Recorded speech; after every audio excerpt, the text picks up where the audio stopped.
സംശയം തീർക്കുക കൂട്ടുകാരൻ. ഞാൻ നിന്റെ വോയിസ് ടാഗ് ചെയ്യണ്ടെന്ന് വിചാരിച്ചാണ്. എന്നാലും ഇതിനിപ്പോ ഒരു മറുപടി കണ്ടുപിടിക്കണമല്ലോ. ഞാനിപ്പോ നാട്ടിലില്ലാണ്ടായിപ്പോയി. ഞാൻ സൗദിയിലാണുള്ളത്. നീ അടുത്തുണ്ടെങ്കിൽ നമുക്കിവിടെ ഒരു കുഴി കുത്തിയിട്ട് നിന്നെ ഞാൻ അതിലിട്ട് മൂടാം. എന്നിട്ട് ഞാൻ പുറത്ത് നിന്നിട്ട് എന്റെ ചെരുപ്പിന്റെ അടി നീ കേൾക്കണ്ടാവുന്ന നോക്കുവോ? നമുക്കൊന്ന് ടെസ്റ്റ് ചെയ്താലാ? ഇൻഷാല്ലാ നീ വരണെങ്കിൽ നമുക്കതൊന്ന് ചെക്ക് ചെയ്യായിരുന്നു. നേരെ തിരിച്ചായിക്കൂടെ? കാരണം എനിക്ക് കേൾക്കൂന്ന് ഉറപ്പാണ്. നിങ്ങൾക്കല്ല സംശയം കേൾക്കൂല. അപ്പൊ ഒരു കുഴികുത്തിയിട്ട് നിന്നെ അതിൽ കുഴിച്ചിട്ടിട്ട് ഞാന് പുറത്തുനിന്ന് ചെരുപ്പോണ്ട് ശബ്ദം ഉണ്ടാക്കാം. അതെനിക്ക് കേൾക്കുമെന്ന് നീയല്ലേ നോക്കണ്ടേ, ഞാനല്ലല്ലോ.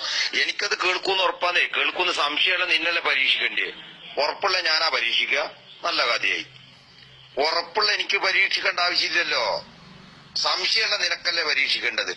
ചെരുപ്പിന്റെ വാറിന്റെ ശബ്ദം കേൾക്കുമെന്ന് റസൂലുള്ള പറഞ്ഞത് വിശ്വസിക്കണമെങ്കിൽ നിനക്കെന്ത് ചെയ്യണോ? അങ്ങനെ അനുഭവത്തിൽ വരണം. അപ്പൊ നീ എന്ത് ആ പണിയെടുക്കേണ്ടത് ഞാനല്ലല്ലോ. ഒരു കുഴി കുത്തിയിട്ട് നിന്നെ അതിലിട്ടുക. എന്നിട്ട് എന്റെ ചെരുപ്പിന്റെ വാറിന്റെ ശബ്ദം നീ കേൾക്കുക. അങ്ങനെയാ വേണ്ടത്. അല്ലാതെ നേരെ തല തിരിച്ചല്ല. സംശയമില്ലാത്തവരെ കൊണ്ട് പിടിച്ചിടല്ല കേട്ടോ. എവിടുന്ന് ഇയാൾ വരുന്നത്?